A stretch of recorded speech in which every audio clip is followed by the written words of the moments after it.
Ever spend an entire evening scrolling through Netflix only to give up and rewatch The Office? Yeah, same. In an age where choices are seemingly endless, from food delivery apps with thousands of menu options to dating apps with swipe after swipe of potential partners, one would think all this variety would make life easier or at least more fulfilling. But that's not necessarily the case. The paradox of choice suggests that more options often lead to less satisfaction, not more. This phenomenon reveals how cognitive overload affects our decision making, illustrating how an endless array of choices can undermine our ability to feel content. In the modern world, options have become synonymous with freedom and autonomy. We're told that having a near infinite array of choices allows us to craft lives suited to our unique desires, but according to psychologist Barry Schwartz, author of The Paradox of Choice, this overload of options doesn't just lead to dissatisfaction, it can actually paralyze us, making us less likely to make any choice at all. We assume that more choice means better options with greater satisfaction. However, choice overload makes us question our decisions before we even make them. While a wide range of choices initially sparks excitement, it quickly morphs into hesitation and frustration, especially when we're asked to choose just one best option. When you're standing in the grocery aisle, staring down 20 different brands of milk, including 2%, and really, what even is 2% milk?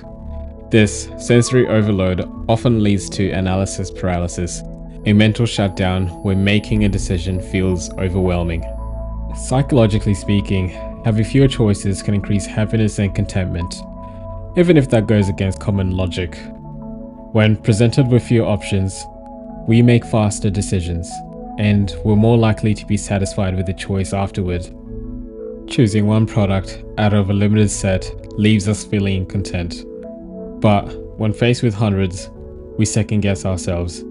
It's as if the abundance of options opens up an endless stream of what ifs. What if another choice would make me happier? What if I missed out? Cognitive scientist Sheena Iyengar, whose famous GEM study in 2000 demonstrated this effect, and observed that customers presented with 6 gems at a supermarket display were far more likely to purchase than those given a choice between 24 different gems. Iyengar's findings emphasized that when choices feel manageable, we're far more decisive and happier with our selections. Our brains are not equipped to handle excessive options. Like our phones on 10%, we might squeeze a few more texts out, but we'll struggle to do anything else intensive. The human mind works the same. When overloaded with options, we experience cognitive strain, which hampers decision making. Each decision we face exhausts our mental resources, making it harder to focus on meaningful choices later. In daily life, this overload effect shows up everywhere, from choosing what to wear to deciding what's for dinner. With seemingly endless options, even the slightest tasks can become surprisingly draining. Under cognitive overload, especially when tired or stressed, we tend to make quicker, intuition-based choices instead of thoughtful ones. It's why we often just settle, selecting to watch Friends for the 1,000th time or swiping right with barely a second thought. Interestingly, many successful individuals like Mark Zuckerberg, whether you suspect is human or not, are known for dressing nearly the same every day, sticking to the same color shirt and jeans combo. This minimalism in daily choices helps them avoid what's known as decision fatigue, allowing them to reserve their mental energy for more important matters. Sometimes, less is genuinely more, both in our closets and on our screens. Interestingly, a counter movement to this phenomenon has gained traction: minimalism. Minimalism challenges the more is better mentality by suggesting that happiness comes from fewer, higher quality choices. Josh Becker, a prominent voice in the minimalist community, describes minimalism as the intentional promotion of things we value and the removal of everything that distracts us from it. In other words, curating our choices can lead to a more satisfying life. Minimalism forces us to reconsider what we actually need versus what we simply have access to. And it's not just about decluttering closets, it's more about simplifying life to reduce decision fatigue, A minimalist mindset can be especially powerful in today's consumer culture. When our choices are limited, our brains feel more at ease, leading to decisions that genuinely fulfill us. Think about grocery stores. They've perfected the more is better mindset, presenting a seemingly infinite choice of products, especially in aisles like cereal, where dozens of brands crowd the shelves. Nearly all those brands fall under the control of just a few mega corporations like Kellogg's, General Mills, and PepsiCo. So while it seems like endless variety, these choices aren't as diverse as they appear. When we face too many options, we're less likely to make any decisions at all. Or worse, we may choose impulsively, often regretting it afterward. Netflix and Spotify are modern examples of how overwhelming choice shapes our experience.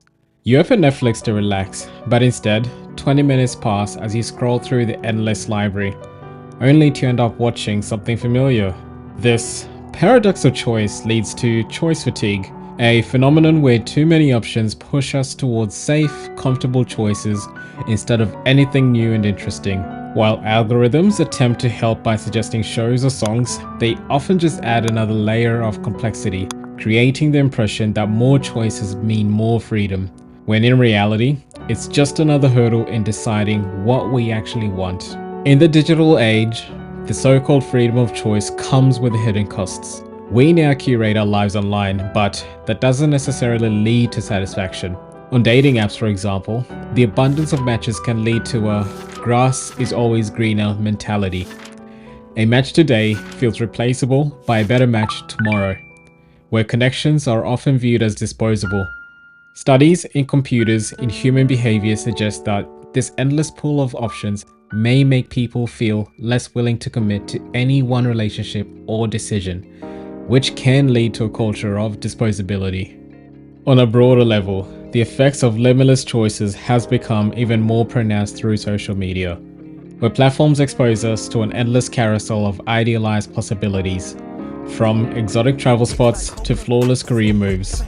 The constant presence of influencers and streamers showcasing ideal lives introduces the feeling that no matter what we choose, something better always comes within reach. This psychological pressure, a byproduct of seeing all these curated options, makes us question even deeply personal choices.